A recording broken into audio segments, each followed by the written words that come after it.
Hello दोस्तों, कैसे आप लोग? आई होप कि आप लोग अच्छे और मजे में होंगे। हम लोग पढ़ने वाले हैं क्लास 8 के मैथ के टॉपिक जिसका नाम है profit loss and discount.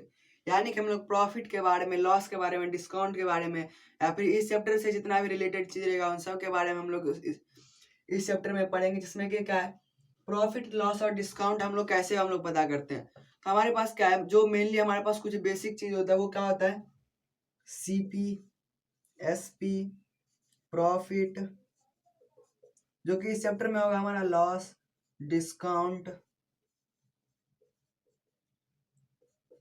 MP, GST. ये इतना सारा चीज क्या रहेगा हमारे इस चैप्टर में टॉपिक रहेगा। सबसे पहला क्या है, सीपी यानी कि कॉस्ट प्राइस, एसपी यानी कि सेलिंग प्राइस। कॉस्ट प्राइस मतलब क्या होता है, जितना कॉस्ट पड़े या फिर बोलते जितना दाम पड़ा। अगर मान लेते ये क्या है, एक शॉपकीपर है ए और एक क्या है, कस्टमर है बी। तो शॉपकीपर भी तो किसी से खरीदा होगा, कोई कंपनी से, इंडस्ट्री से या फिर किसी होलसेल से क्या होगा, खरीदा होगा। ये जो शॉपकीपर ए है वो किसी से खरीदा होगा। तो जो ये जो सीपी है वो क्या होगा इसके लिए, यानी कि ये यहाँ पर क्या है, सीपी 50 रुपया और एसपी 100 रुपीज है। तो जो ये जो 50 रुपीज है ये क्या होगा, ए के लिए कॉस्ट प्राइस होगा। और जो 100 रुपीज है वो क्या रहेगा, इसके लिए सेलिंग प्राइस रहेगा। यानी कि ये कॉस्ट प्राइस मतलब क्या है, खरीदने वाला दाम। यानी कि ये जो खरीद रहा है, जो ए खरीद रहा है वो क्या है, कॉस्ट प्राइस 50 रुपीज, और बेच रहा है वो 100 रुपीज का है, सेलिंग प्राइस है। या फिर वही बोले तो अगर ए से बी खरीद रहा है और बी फिर तीसरे सी को बेच रहा है, तो ऐसे करके क्या होगा, जिस दाम में वो खरीदेगा वो क्या होगा, उसका कॉस्ट प्राइस, और जिस दाम पे वो बेचेगा उसको क्या बोलेंगे, सेलिंग प्राइस। उसके बाद क्या है, प्रॉफिट। प्रॉफिट मतलब क्या होता है, मुनाफा या फिर बोले तो लाभ। यानी कि जितना प्रॉफिट होगा या फिर जितना बोले तो एक्स्ट्रा अर्निंग। मान लेते इसके पास क्या था, ये 50 रुपए में खरीदा था कोई सामान था, और उसने क्या किया, 100 रुपीज में अगर उसको सेल कर दिया। यानी कि वो खरीदा कितने में था, खरीदा तो 50 में था लेकिन बेचा कितने में, 100 में बेचा। तो जब 100 में बेचा तो यहाँ पर उसका जो प्रॉफिट हो जाएगा वो क्या आ जाएगा, प्रॉफिट भी हो जाएगा 50 रुपीज। तो 50 रुपीज उसका क्या आ जाएगा, प्रॉफिट। या फिर बोले तो अब लॉस का है, लॉस जस्ट प्रॉफिट का उल्टा। मान लेता अगर वो 100 में खरीदा या फिर 500 में खरीदा था और 100 में बेचा था, यानी कि उसको लॉस कितने का, 400 रुपीज का लॉस हुआ। यानी कि जितना घाटा होगा उसको क्या बोलेंगे, लॉस। जितना प्रॉफिट या फिर बोले तो जितना लाभ होगा उसको बोलेंगे प्रॉफिट। उसका डिस्काउंट, डिस्काउंट मतलब क्या होता है, छूट। छूट, डिस्काउंट मतलब क्या होता है, छूट। मान लेते हैं हम लोग क्या करते हैं, जब किसी टाइम ऑफर होता है तो वहाँ पर हम लोग खरीदते हैं कोई भी चीज़, तो क्या होता है 20% ऑफ, 30% ऑफ हम लोग को मिलता है या फिर 30% डिस्काउंट मिलता है। यानी कि वहाँ पर क्या हम लोग को उतना जो उसका 30% उसका कॉस्ट होगा वो क्या होगा, हमारे लिए छूट होगा। यानी कि उसको हम लोग को नहीं देना पड़ेगा, वो हमारे लिए डिस्काउंट हो जाएगा। एमपी क्या होता है, एमपी मतलब होता है मार्क्ड प्राइस।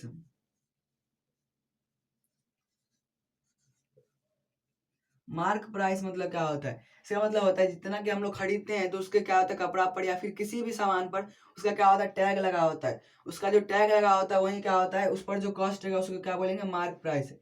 यानी कि उस पर क्या होता है, एक टैग रहता है, टैग पर उसका कॉस्ट लिखा रहता है। तो वो जो कॉस्ट होगा वो क्या होगा, उसका मार्क प्राइस होगा। और जो डिस्काउंट हम लोग को मिलता है वो किससे मिलता है, मार्क प्राइस में मिलता है।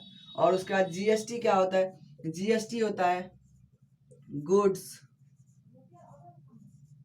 And service tax. यानी कि टैक्स जो लगता है, यानी गुड्स मतलब क्या होता है, सामान, और सर्विस यानी कि जो सामान का लाने आने का या फिर उसका जो जितना भी पैकेजिंग किया जाता है या फिर उसका ट्रांसपोर्ट का जितना भी खर्चा होता है, उन सब का जो टैक्स होता है वो क्या होता है, जीएसटी। तो अगर हम लोग, हमारे पास किसी चीज का दाम अगर 50 रुपया है और जीएसटी भी उस पर कुछ लग रहा है, तो वहां पर क्या आ जाएगा, उसका कॉस्ट इंक्रीज हो जाएगा या फिर बोले तो बढ़ जाएगा, क्योंकि उसमें उसका टैक्स का जो पैसा होगा या फिर बोले तो सर्विस का, ट्रांसपोर्ट का, वो सभी पैसा उसको चाहिए, इसलिए क्या था वहां पर उसका जो प्राइस होता है वो इंक्रीज हो जाता है। आई होप क्या समझ आ गया होगा। तो अब हम लोग का इस चैप्टर से रिलेटेड जितना भी अगर हम लोग को आंसर फाइंड करने के लिए फॉर्मूला चाहिए, अब हम लोग उस फॉर्मूला को देख लेते हैं। तो सबसे पहले हमारा क्या आता है, सीपी, कॉस्ट प्राइस का फॉर्मूला क्या होता है, इसका फॉर्मूला होता है एसपी माइनस प्रॉफिट। कब, सीपी का फॉर्मूला कब हमारे लिए ये रहेगा, जब एसपी माइनस प्रॉफिट, जब हमारे पास सेलिंग प्राइस हमें पता रहेगा और प्रॉफिट पता रहेगा, तब हमारा क्या होगा, जो सीपी का जो फॉर्मूला होगा वो क्या होगा, यहाँ पर एसपी माइनस प्रॉफिट। या फिर क्या आ जाएगा, सीपी का SP माइनस लॉस।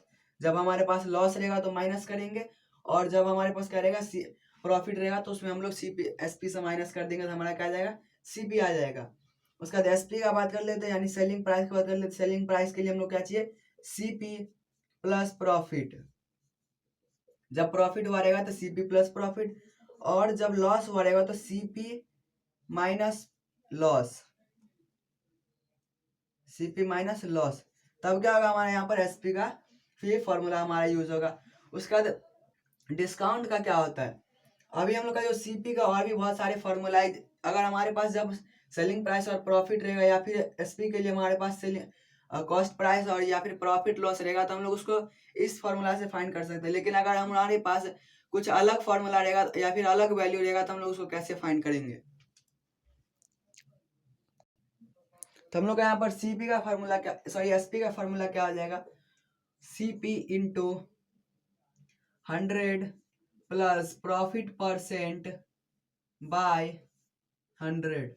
ये क्या आ जाएगा हमारा फॉर्मूला, जब हमारे पास CP दिया रहेगा और हमारे पास प्रॉफिट परसेंट दिया रहेगा। यहाँ पर क्या था, प्रॉफिट था, यहाँ पर प्रॉफिट परसेंट दिया रहेगा, तब हम लोग इस तरीके से फाइंड कर सकते हैं।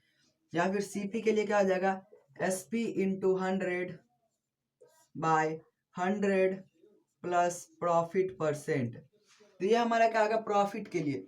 अगर लॉस के लिए रहेगा तो क्या हो जाएगा, SP बराबर क्या हो जाएगा, CP into 100 minus loss percent by 100। ये क्या हो जाएगा, जब हमारे पास लॉस रहेगा, यानी कि लॉस में हम लोग क्या करेंगे, माइनस करेंगे, सब्ट्रैक्ट करेंगे, और जब प्रॉफिट रहेगा तो हम लोग उसको ऐड करेंगे 100 में। उसी तरह से क्या करेंगे, CP बराबर क्या हो जाएगा, SP into 100 by 100 minus loss percent. तो इस तरह से हम लोग इस सारे फॉर्मूला का यूज करके हम लोग क्या कर सकते हैं, आंसर फाइंड कर सकते हैं। तो जो हमारा मार्क प्राइस का, डिस्काउंट का और GST का फॉर्मूला बचा है, उन सबको हम लोग नेक्स्ट पार्ट में पढ़ेंगे, और हम लोग कुछ क्वेश्चन को भी सॉल्व करेंगे। तो ये जो हमारा था SP लॉस प्रॉफिट, इन सब के बारे में हम लोगों ने समझ लिया।